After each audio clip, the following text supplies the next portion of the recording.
He thought he had humiliated me in front of the entire town, until those men in sharp suits walked in. They had questions that turned the whole bar upside down and my life along with it. But you know what?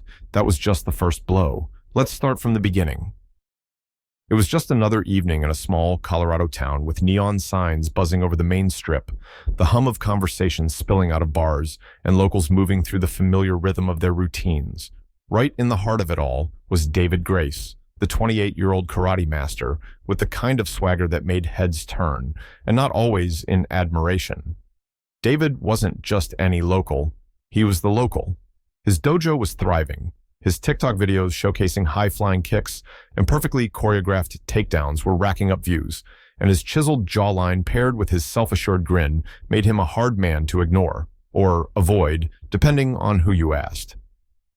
That night, after wowing a crowd with his martial arts demonstration at the community gym, David decided to reward himself with a drink at Steel Tank, the town's favorite watering hole. The place was alive with its usual chaos, pool balls clattering, laughter echoing from the corner booths, and the faint twang of country music playing on the jukebox. In the middle of it all, sitting awkwardly at the bar in a posture that screamed, "I don't belong here," was Jason Holmes. At 35, Jason wasn't the type to blend in. His black uniform, adorned with a royal crest and a polished medal, stood out like a sore thumb in this crowd of flannel shirts and faded jeans. Jason's job, he liked to say, wasn't just a job, it was a calling. As a royal guard for a private security outfit, he took his role seriously. Too seriously, if you asked anyone else. "Hey, check it out," someone yelled, pointing at Jason. "Did the king send you to protect his gold stash? Or are you here to fight off some hungry ghosts?" The laughter that followed was merciless, and it was loud enough to catch David's attention. Sitting a few stools away, he smirked. Guys like Jason rubbed him the wrong way. All that pride, all that posturing, it made David's blood boil. To him, respect was something earned through sweat and hard work, not something you slapped on with a uniform and a shiny medal. David stood, his movements deliberate, and sauntered over to Jason with the confidence of someone who'd never lost a fight in his life. He gave the guard a nudge with his shoulder, just hard enough to make a point. "Oh, my apologies, Your Majesty," David said, voice dripping with sarcasm. "Please don't let a humble peasant like me block your royal path." Jason didn't flinch. He set his glass down and turned to David, his face calm but his eyes sharp. "Step away," he said, his tone firm but measured. "You don't want to ruin your night, or mine." David chuckled, a low, mocking sound. "Ruin my night? Buddy, my night's just getting started. How about you show us what that fancy uniform is good for? Unless, of course, you're just guarding Grandma's cookies at the supermarket." The crowd, sensing the tension, began to gather. Whispers turned to shouts of encouragement. Someone whistled. Another guy called out, "Yeah, show us what you got, King." The air was thick with anticipation, like everyone was waiting for the punchline to a bad joke. Jason stayed seated, his hands resting calmly on his knees, but his jaw tightened ever so slightly, a flicker of irritation breaking through his composed exterior. David, emboldened by the attention, shifted into one of his classic stances, his movements smooth and deliberate. "What's the matter? Cat got your tongue?" he teased. "Come on, show me one move. I mean, you're not just some guy playing dress-up, right?" For a moment, Jason didn't respond. He simply stared at David, his expression unreadable. The crowd grew restless, their cheers turning to chants. "Fight! Fight! Fight!" Finally, Jason stood.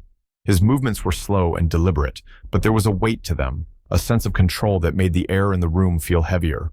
He straightened his jacket, glanced around the room, and then locked eyes with David. "You've made your choice," Jason said, his voice low but steady. The bar went silent. Even the jukebox seemed to fade into the background. The tension was palpable, like the calm before a storm. David tilted his head, a cocky grin spreading across his face. "Let's dance." And just like that, the first blow was about to land. The air in the bar felt electric. David was in his element, his every move calculated, smooth, and deadly. Without hesitation, he launched into an offensive stance, his feet gliding across the floor like a predator closing in on its prey. His first punch came fast, a perfect straight jab aimed right at Jason's chest. But Jason didn't flinch.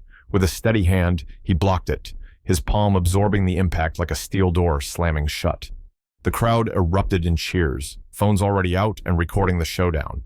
David's grin faltered for a fraction of a second, but he quickly masked it with a cocky smirk.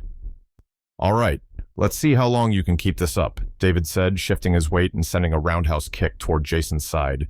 Jason sidestepped, his movements calm and deliberate, as if he had all the time in the world. The sound of David's foot slicing through the air was sharp, but it connected with nothing. Jason was unshaken, his posture as solid as a statue. The crowd loved it.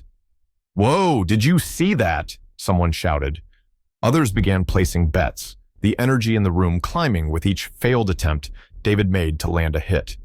David adjusted his stance, his frustration starting to show. This wasn't how it was supposed to go. He was the star, the local hero. This guy in a stiff uniform wasn't supposed to stand a chance. Fueled by the crowd's energy, he lunged forward again, this time faking a high punch before swinging low with a sweeping kick. Jason didn't just block it, he countered. With a fluid motion, he grabbed David's wrist, twisted it just enough to throw him off balance, and followed up with a sharp elbow that sent a bottle flying out of David's hand.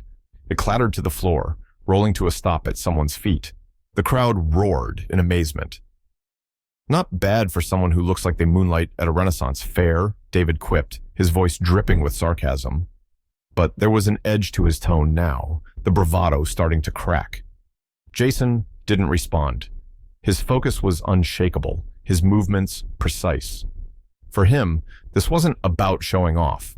It was about maintaining control. He could feel the weight of the situation, the eyes of the crowd, the pressure to either prove himself or lose all respect. But more than that, he felt the familiar sting of disappointment. This fight was senseless, another reminder of the arrogance and recklessness he had spent his life trying to distance himself from. David wasn't done yet. With a quick pivot, he leapt forward, his legs snapping out in a high kick that connected with Jason's chest. The force pushed Jason back a few steps, his polished shoes scuffing the wooden floor. A few gasps rippled through the crowd. Jason stumbled, but caught himself, straightening his posture. "Training for the circus isn't the same as real combat," David sneered, brushing off the cheers from the crowd, as if they were already celebrating his victory. Jason wiped the corner of his mouth with the back of his hand, his fingers coming away with a faint trace of blood. His gaze locked on David, not with anger, but with a deep, simmering disappointment.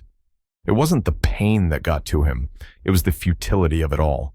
The fight wasn't about skill or honor, it was just a show for the crowd, a way for David to stroke his ego. Jason had seen it too many times before, and it never sat well with him. The crowd, oblivious to the tension brewing in Jason's mind, continued to egg them on.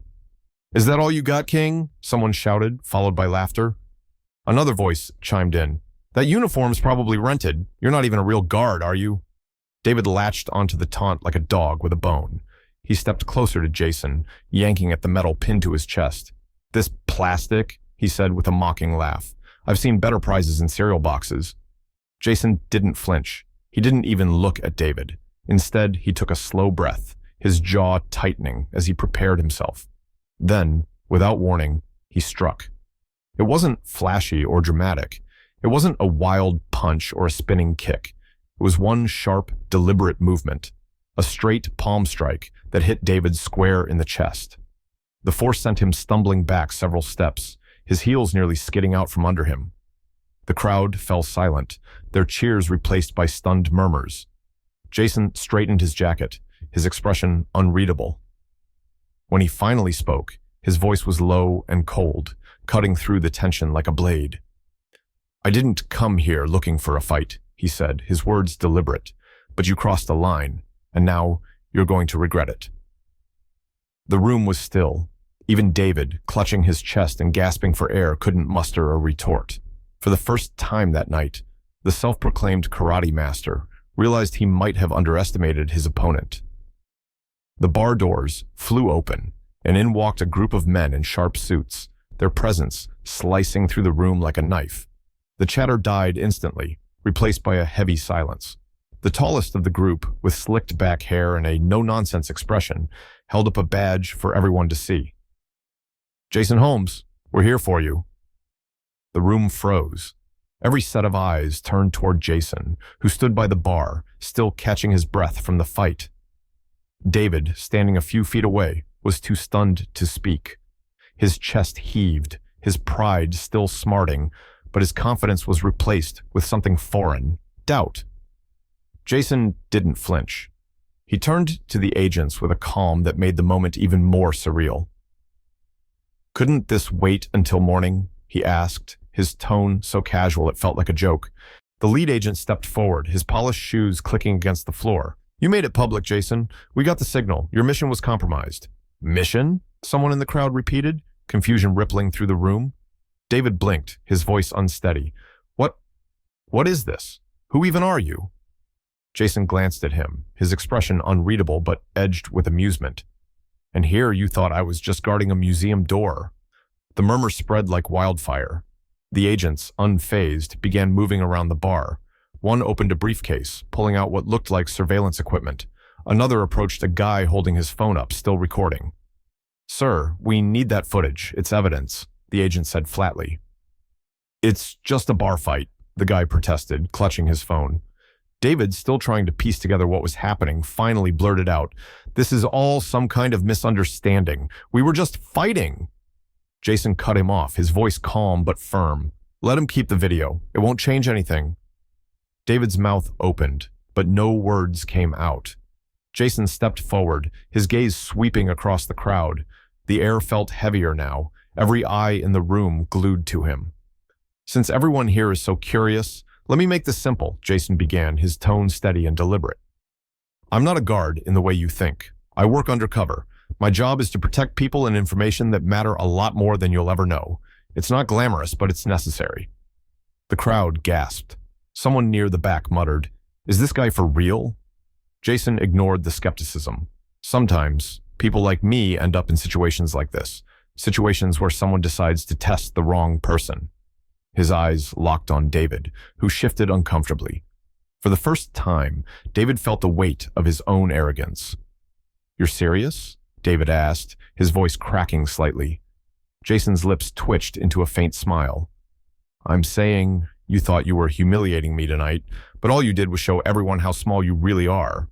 David's face flushed, but he had no comeback. The agents had seen enough. "Let's go, Holmes," the lead agent said, his tone curt. Jason turned to leave, but paused, glancing back at David. "Not everyone who looks strong is, and not everyone who seems weak is helpless. Remember that." With those final words, Jason walked out, the agents following close behind. The crowd remained frozen, stunned into silence. One by one, they began to disperse, murmuring in disbelief. David stayed rooted to the spot. His chest ached, but it wasn't the hit. It was the sting of realizing how far he'd fallen in the eyes of the crowd. The next morning, his phone buzzed relentlessly. The video of the fight had gone viral overnight, but the comments weren't what he expected. "Karate master gets owned by a security guard. Instant karma. This Jason guy is on another level." David stared at the screen, his jaw tight. For the first time in his life, his pride wasn't enough to carry him. He needed answers. "I have to know who he is," David muttered. And with that, he made the decision that would change everything. What would you have done in David's place? Do you think he handled the situation well, or could he have approached it differently? Share your thoughts in the comments below. Have you or someone you know ever faced a moment like this, where your assumptions about someone completely flipped? We'd love to hear your stories. Don't forget to leave a like if this story resonated with you and share it with others. This story was created to shed light on the importance of humility and understanding, reminding us not to judge others by appearances. Together, we can reflect on these lessons and make the world a better place. Your opinion matters. Let's start a meaningful conversation.